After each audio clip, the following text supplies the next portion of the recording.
বাঙালির নতুন গোয়েন্দা আসছে। ফেলুদা, ব্যোমকেশ, শবরের পর এবার রহস্যের জগতে পা রাখছে আর এক নতুন নাম, আদিত্য মজুমদার। আর এই চরিত্রে দেখা যাবে পরমব্রত চট্টোপাধ্যায়কে। কিন্তু এই কেস কোনো সাধারণ খুন বা চুরির নয়। এক বনেদি পরিবারের আভিজাত্যের আড়ালে লুকিয়ে রয়েছে বহু বছরের অন্ধকার সত্য। আসছে হইচইয়ের নতুন থ্রিলার সিরিজ ছদ্মবেশী। ছদ্মবেশী গল্পের কেন্দ্রবিন্দুতে রয়েছেন চৌধুরী পরিবার।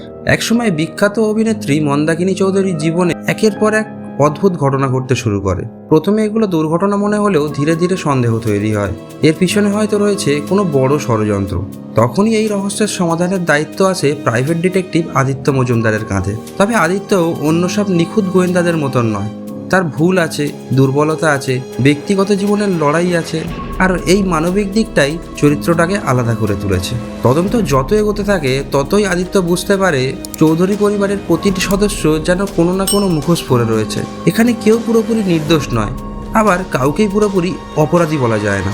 এই সিরিজের সবচেয়ে বড় আকর্ষণ নিঃসন্দেহে পরমব্রত চট্টোপাধ্যায়ের নতুন গোয়েন্দা অবতার। এর আগে আমরা তাকে বিভিন্ন রহস্যময় চরিত্রে দেখেছি, কিন্তু আদিত্য মজুমদার একেবারে আলাদা। তার সঙ্গে রয়েছে রীতাভরি চক্রবর্তী, যিনি আদিত্যর স্ত্রী রত্নার চরিত্রে অভিনয় করছেন। এছাড়াও গুরুত্বপূর্ণ চরিত্রে আছেন জুন মালিয়া, পায়েল সরকার, ইন্দ্রাশিস রায়, ভরত কল ও আরও অনেক পরিচিত মুখ। এটা শুধু একটা ডিটেকটিভ গল্প নয়, এখানে রয়েছে পারিবারিক দ্বন্দ্ব, সম্পত্তির লোভ, পুরনো গোপন রহস্য এবং মানুষের আসল মুখের সন্ধান। যদি আপনি এমন থ্রিলার পছন্দ করেন যেখানে শেষ পর্যন্ত প্রত্যেক চরিত্রকে সন্দেহ করা যায়, তাহলে ছদ্মবেশী আপনার ওয়াচ লিস্টে থাকতেই পারে। সিরিজের নামেই যেন গল্পের মূল কথা বলে দেয়, ছদ্মবেশ।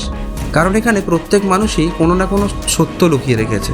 ট্রেলার দেখেই বোঝা যাচ্ছে ডার্ক ভিজুয়াল, রহস্যময় আবহ এবং চরিত্রগুলোর জটিল সম্পর্ক এই সিরিজকে অন্য মাত্রা দিতে পারে। তাহলে বন্ধুরা, পরমব্রত নতুন গোয়েন্দা আদিত্য মজুমদার কি বাঙালির মনে নিজের আলাদা জায়গা করে নিতে পারবে?